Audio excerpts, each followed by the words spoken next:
Olá, esse é o quarto episódio da quinta temporada dessa série Maturidade e Suas Ondas Errôneas. Lembre que o tema dessa temporada são as emoções inúteis da culpa e da preocupação. No episódio anterior eu falei sobre as origens da culpa. No episódio de hoje eu vou falar sobre categorias e reações que tipicamente produzem esse sentimento. Eu peço para você deixar seu like aqui embaixo e se inscrever no canal se ainda não for, tá bom? Vamos lá então? Eu vou começar pela culpa estimulada pelos pais nas crianças de todas as idades. Tá? Nesse vídeo aqui eu vou falar da culpa que vem dos pais, depois eu vou falar das instituições, de outras instituições como escola, igreja e tal. Considere esse diálogo aqui que eu vou fazer aqui entre a mãe e o filho. Né? A mãe chega para o filho e diz assim: filho, vai lá embaixo buscar as cadeiras para a gente sentar para comer. Por exemplo, está no livro do Wayne Dyer. Aí o filho fala: pô, já vou, mãe, deixa só o cara bater o pênalti aqui no jogo, tá na final aqui do campeonato, da Copa da UEFA. Se ele fizer, meu time ganha aqui, pô. Aí a mãe emite um sinal de culpa lá. Ela fala assim: pode deixar que eu mesmo faço, com as costas doendo mesmo. Deixa que a babaca aqui faz isso. Pode continuar sentada aí se divertindo. Aí a criança que tá lá imagina a mãe se estabacando com mais 8 cadeiras por cima e ela se sente responsável pela tragédia mais nada. Essa mentalidade de eu me sacrifiquei por você, ela é extremamente eficaz como produtora de culpa. Um pai ou uma mãe pode lembrar de todas as ocasiões em que abriu mão da própria felicidade para que a gente pudesse ter determinada coisa. E a gente naturalmente se pergunta como é que a gente pode ser tão egoísta depois que eles nos lembram de todas as nossas dívidas. E a gente pode passar isso para os filhos também. Já viu quando uma mãe faz referência para o filho sobre ter esperado 9 meses por ele, sofrido as dores do parto para ele nascer? Quando não é pior, ela diz coisas como: eu fiquei casada com seu pai por causa de você. É uma tentativa de fazer com que o filho ou filha se sinta culpada pelos problemas do casamento dela. Olha só. A culpa é um método eficiente para os pais manipularem as ações dos filhos. Fica mais fácil você controlar uma criança assim. Aí o pai fala assim: vai lá, pode ir para tua festa, vai se divertir.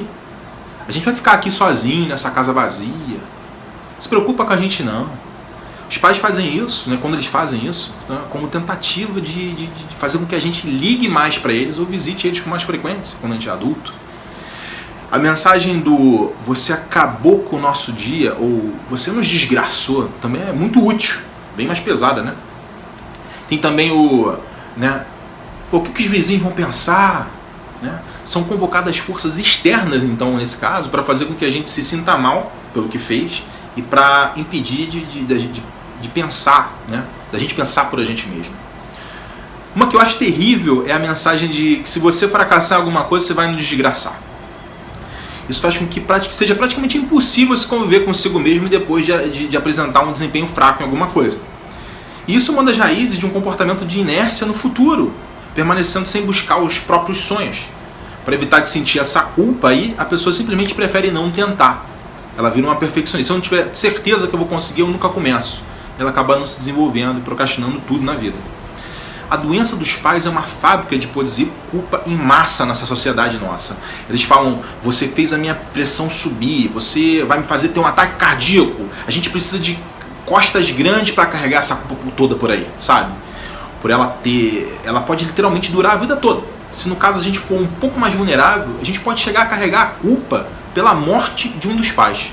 Olha só. Existe também a culpa sexual, que é muito comum. Os pais estimulam os filhos a sentirem vergonha por sentirem desejos sexuais e se masturbarem, por exemplo. A culpa é uma forma de estimular o comportamento socialmente adequado. É quando os pais dizem que a criança está fazendo eles, pais, se sentirem vergonha devido ao comportamento dela. Olha só. Uma criança pode aprender a se comportar sem que se use culpa para levar ela a isso. Basta uma simples recomendação, seguida de uma explicação do motivo daquele comportamento ser inadequado, que a tarefa é cumprida. Eu vou dar um exemplo aqui sobre isso aqui, tá? Vamos supor que a minha filha tenha 8 anos de idade. Eu tenho uma filha mulher, ela tenha 8 anos de idade. Né? E ela esteja constantemente interrompendo a conversa, na minha conversa com a mãe dela, enquanto a gente está tentando seguir um caminho. Eu estou dirigindo, aí a mãe está conversando comigo no carro, sabe? Durante uma viagem em família. Se eu for pelo caminho da culpa, eu causo um mal severo à autoestima da minha pequena, dizendo algo como: pô, você não para de interromper, você devia sentir vergonha disso, é impossível falar com você por perto. Se eu fizer isso, eu estou flagelando a autoestima da menina e fazendo ela aprender uma coisa horrível sobre ela mesma, que não é verdade. Porém, se eu for sábio e souber optar pela comunicação assertiva, eu digo a ela que, quando ela interrompe a conversa do pai e da mãe assim, ela desconcerta a gente e torna impossível a gente se comunicar. O fato da gente crescer não significa que a gente fique imune à manipulação dos pais através da culpa. O Dr. Wayne, ele conta no livro que tem um amigo de 52 anos, um cara é pediatra.